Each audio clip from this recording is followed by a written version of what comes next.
Gazouanga Bruna na Côte d'Ivoire. Kombola Reg. Déjà. C'est bon. Ouais. Kombola Bopeto, Kombola Bopeto, Balobi, association pour les batamter à Malamu, ça va geste bien que son orphelin, que son malade, et l'autre awa, n'a pas mobile hôtel à Ketia, Ketia va dans l'hôpital, quand il y a opération Bouyebi, nous avons avant de donc, Naï Kombola, Naï Gabriel, Naza président de l'association na RDC. Il y a Kombola Bopeto. En tout cas, donc il y a information au Makashi. Il y a frère Rabi. Donc il y a une image, il y a Serre Moroketia. C'est là qu'il faut opérer. Et il y a un Penza Toye Awa, comme il aide, comme il sungi, parce que l'association de Bicho Kombola, ils allaient Awa Neto Sungaka, Bano Bakoufe la Baboti, et Basio Yope Bakoufe la Babibali.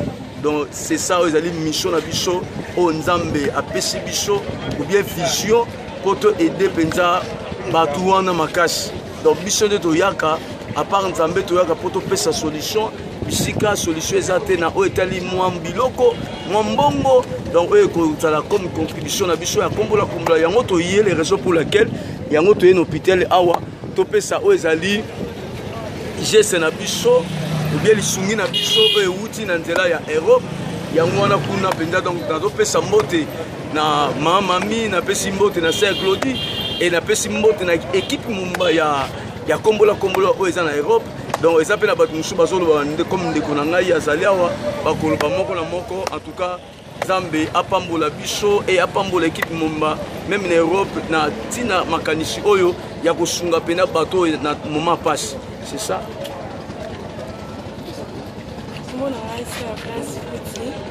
Koye awa na hôpital pour la Cambotali si on a besoin qu'il y a auto qui m'a ramené à opération et moi toye na compte ya association la biso Kombola Bopeto pour apporter soutien na auto za nango pour qu'il na biso ay bana ko na hôpital donc c'est plus makasi yango toye na auto za nango parce que Bible lobby c'est lui qui donne aux pauvres prêtres à Dieu yango toye na soutien ouais eza na Europe na nzela mamami na o bango patindeli biso yango biso pe toye pona ko apporter soutien na biso to na sengo makasi pona zaki na yango ya koloba yango wana.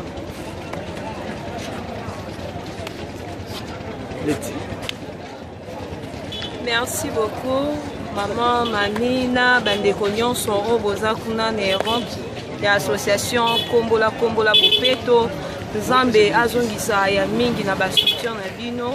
Toza awa na hôpital toye kotala ndeko na biso Ketia oyo frère Rabi a Kipiaki na mawawana o toza nango na association Kombola Bopeto ya kosunga ba orphelin ba veuve yango toye en hôpital pour na kosunga ndeko na biso Ketia na quelque chose oyo botindaki yango toza awa Nzambe azongisa ya mingi na bandeko nyonso ya Kombola Bopeto na Europe yango toza.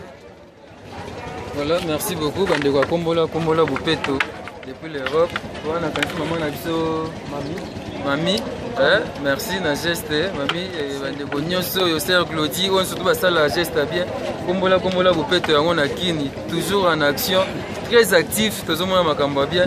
Merci na bino pour la visite pour la soutien monsieur ba obela mais ko sunga mta maladi merci to kutemba la sima Kombola Bopeto.